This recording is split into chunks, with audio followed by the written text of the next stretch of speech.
Welcome, Dr. James Beckett, Sports Card Insights, here with Dustin Cooley, the personal finance dad. Been looking forward to this for a while.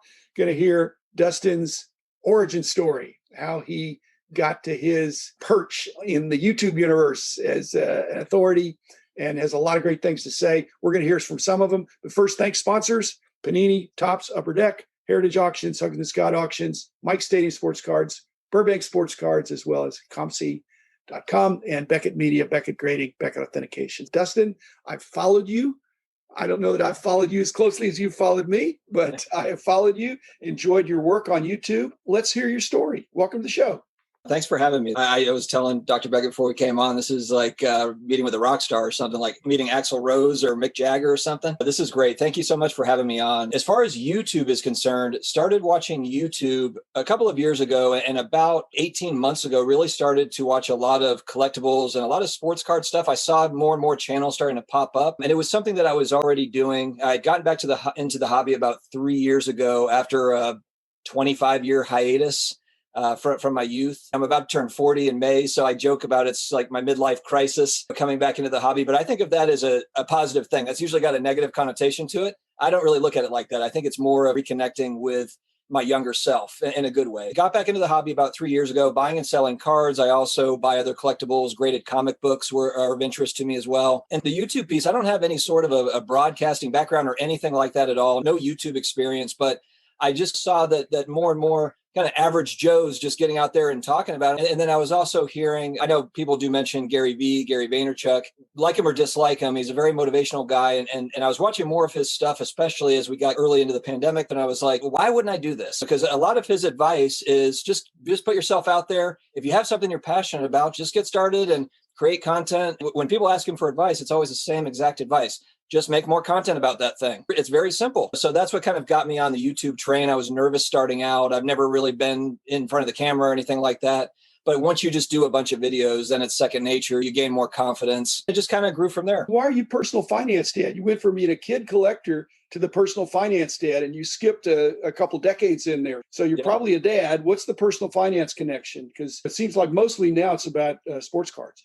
Yeah, and I put a lot of thought into the channel in general. And I was thinking about, I was like, look, if I'm going to do this, I really want this to be a long-term venture, something that I could even do as a hobby when I'm older. Maybe when I'm retired, I still have the channel or some sort of brand that I can podcast around or whatever. Who knows what the technology will be like in 30, 40, 50 years. It'll probably be virtual reality or whatever we're doing. So I picked the personal finance dad to keep it really general and also just to give me the ability to talk about different subjects. So I try to tie in sports card investing / collecting into larger topics that revolve around personal finance. So I just kept it really general because I was worried that if I'm the card dad and then maybe I have other interests, it's like, why is the card dad talking about graded comic books? Or why is he talking about how to save money in these ways or whatever? I did that because I was just thinking long-term, that could be just a good like generic brand that I could build around. Well, I was just wondering how you perceive your audience, because basically I think about those things too. And it seems like more than 2/3 of your content is sports cards.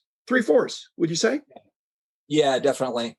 I thought about changing it or starting it as more of a collectibles dad or kind of just focused around collectibles. So maybe not just cards, but collectibles probably would have worked out fine too. And that was something I talked to my wife about. I'd already started the channel and then I was like, man, I'm going down this collectibles path. Maybe I should reroute. Maybe I should switch it up. She said, do what you want, obviously, but I just decided to end up just staying with it. I'd already gotten started with it and decided to just keep on going. Well, it has some warmth to it. It's become your persona. But I was just curious. I've always perceived, as I do my podcast and interact with some of the listeners, and I know you have a lot of interaction with your listeners and followers, but I have a perception that my followers, my listeners are pretty smart. And I think you have that same perception because you don't seem to talk down to your audience. I was listening to an episode about NFTs that you had some reference to that. I'm thinking the average sports card collector doesn't know what a token is, doesn't know what fungible. I've mentioned fungible, that all PSA 9s or all BGS 9s are not fungible in that context. So you have the range to look at any alternative investments. And that's really where tangible and not intangible things now with those kinds of things.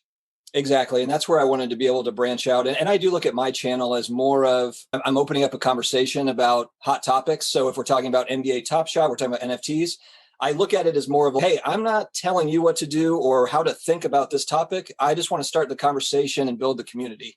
And that's how I view it. And that's how I try to operate, so that I'm not preaching or trying to sell you something or talk you into anything. It's more of just buddies sitting around having coffee. That's how I want to be, very conversational. I may have thought I was doing that too back in the day, but a lot of times people take what you say or what you write and run with it. Do you think people are doing that with some of the things you're coming out with? I mean, you're not a sensationalist, but I bet people listen to what you say and go take action.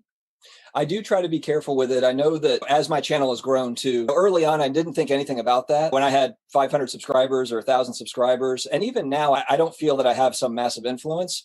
But it does continue to grow. And like you said, even if a handful of people act on it, it's still a handful of people. So I keep that in mind when I'm speaking. And that's why I always give the disclaimers. Hey, no financial advice, just talking, having conversation. And I also like debate too. I like healthy debate. I don't like getting blasted in my comment section. I understand if you don't like something. I like healthy debate. Part of it too is I really like opening it up so that I can learn from the viewership, because I think I've got a pretty good handle on some stuff, but NFTs, I'm just learning about a lot of this stuff. There's a lot of longtime collectors in cards that have taught me a lot over the last year. So a lot of it, I look at the channel as more of a vehicle to open conversation and to also learn from viewership as well. I don't position myself as an expert in my field, so to speak. When you started out, you said you liked debate, and I thought you said you liked bait, BAIT. And I thought that's what a lot of these podcasters do. They put some clickbait out there, the equivalent of that, to draw people in. But no, I think you seem to be a pretty straight shooter. But what happened to your cards from when you were a kid? You still have those, or are they gone? Yeah. Now, some of them, I have a little brother. I'm 39. My little brother's 32, one of them. And he has all of the, like, magically, a lot of the good stuff is not in the boxes that my mom brought. And then my brother said that he's got it. I'm like, it's just typical. But at least it's not completely lost. So yeah, I don't have a lot of valuable things from those days, but it is fun to just go through the 89 Pro Set football or the 90 score, the stuff, and just flip through it and just remember those days. It's fun. So I do have some of that. Yeah. And what about collecting now? Do you have any players, PC or teams, or what's your focus right now? Yeah, I mean, for PC, and I'm careful just because I'm on a budget. I can't spend too much on the PC. I'm a huge New Orleans Saints fan. I do have a couple of Breeze rookie autos and stuff like that, but I don't have a $5,000 Breeze rookie or anything. And I don't just buy just singles of things just randomly. I do have some, and it's been really nice. I've had viewership actually send me cards. I got Marcus Colston cards in the mail, which is awesome. But for me, I'm pretty strategic. I think I probably fall more on the investor side, if that's what we're going to call it, just in the sense that I want to make sure that I'm careful in what I'm buying. And I buy with the anticipation of those growing over time. Not that I know if they will or not. That's the goal. It's less PC and more of which cards have potential to grow, whether it be short-term flips or long-term holds or however you view it. We used to think that, I don't know if you're in personal finance in your vocation, but for most financial analysts, they would generally perceive that a person, whether they're 40 or 50 or whatever, most of their net worth would be in their home. If they owned their own home, they'd have equity in their home if they'd owned it for a while. Now that's out the window. Their primary source of net worth is the value of their card collection. It's more than their house in some cases of some people your age that I know, because they've astutely traded and upgraded and bought and sold and have a collection that's turned out to be really valuable on paper anyway. Yeah, you nailed it. That's something that is really interesting. I've noticed that too, where there's literally guys that are living in a 1-bedroom apartment. Nobody's getting married anymore. And they just have massive card collections, or they've got NFTs, or they've got all these alternative investments.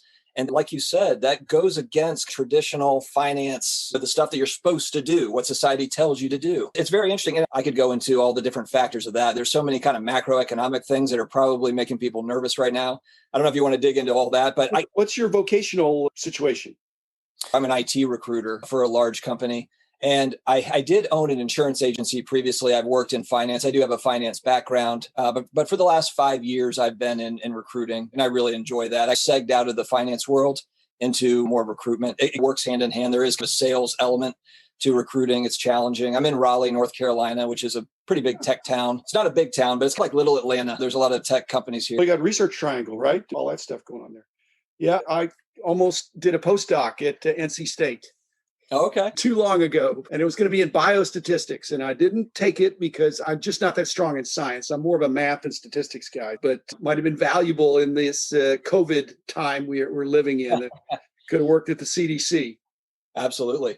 Okay. I know you have interaction through your YouTube channel, but what other ways do you connect with collectors in terms of transactions of cards? are buying or selling? Is it a lot of eBay? Is it Facebook or Instagram or ComC or going to shows? If you're in Raleigh, there's some shows in the North Carolina area. Yeah, I would say that probably 95% of it has been on eBay over the last maybe 90% because I've done some stuff on ComC. I think I've done one transaction on Star Stock. I feel like I'm just slow to get up to speed with some of the new platforms, but I enjoy hunting on eBay and doing that bit. There is a local card shop. Of course, over the last month, we haven't really been going anywhere, doing a whole lot, but there is a local card shop that actually just upgraded into a 2-story place there. And they've been here for about 15 years. So I went there and I've been there a few times. The one thing that I've talked about on the channel too, is the one thing that I miss, and it's almost like a revenge thing for me too, is the last time I was negotiating cards was in person, really, because I've been buying them on eBay for the last 2 years as an adult, 3 years. I was a kid. So I was negotiating against 40-year-old guys like me, arguing about if the card was near mint or if it's going to be $8 or $4 or whatever. And so now it's payback. Now it's like, all right, I need to get out and do some face-to-face negotiations. I'm excited to do a lot more of that piece. That's definitely a goal as we move, hopefully, out of the COVID stuff to do more face-to-face transactions. That was one of the most fascinating things about the industry, certainly 30 or 40 years ago, when, the sharp kid could joust with the adult and hold mostly his own. And then a lot of them grew up into being very successful, savvy business people with successful careers. So I'm very happy about that. And that's partly what's fueling this run up, is that people that were the sharp young people from 30 years ago grew up and got some extra money. Now they get what they want to get. No, that's exactly right. Sports cards was my first foray into business and negotiation as a kid. I think there's a lot of people my age that probably have the same circumstance, the same background. And you're right. Yeah, now we all have money. We're here now, and it's exciting. And then the Beckett magazine was a part of that, because before Beckett magazine, there's no way of really being able to price anything out. You were literally flying blind at the card shop or at the show. And so that gave something to work with. Dustin, that's a great note to end on, because I think I'm going to deem you to be a proud graduate of Beckett University at an early age, and have gone on to great success. So thanks, Dustin, for sharing your story. Thanks, listeners, for listening. We'll be back again tomorrow with another episode.